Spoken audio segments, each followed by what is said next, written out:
On an Android phone, if you want to check your internet speed, you can view it in real time. In this video, we'll explain how to see your network connection speed on your Android phone. To do this, open Settings. Once you're in Settings, you'll see an option labeled Display. Tap on Display. When you do, you'll see several options. Scroll down.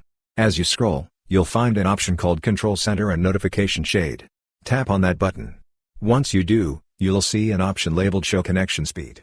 Note that, depending on the brand, there might be slight variations. I'm using a Poco phone, and for Poco and Redmi phones, the option looks like this. If you're confused, open Settings, and at the top, you'll see a Search Settings option. Tap on it and type in Speed. When you search for speed, you'll see an option like Show Connection Speed. Sometimes, depending on the brand, there might be slight differences. In some phones, it's called Network Speed. Either way, select that option.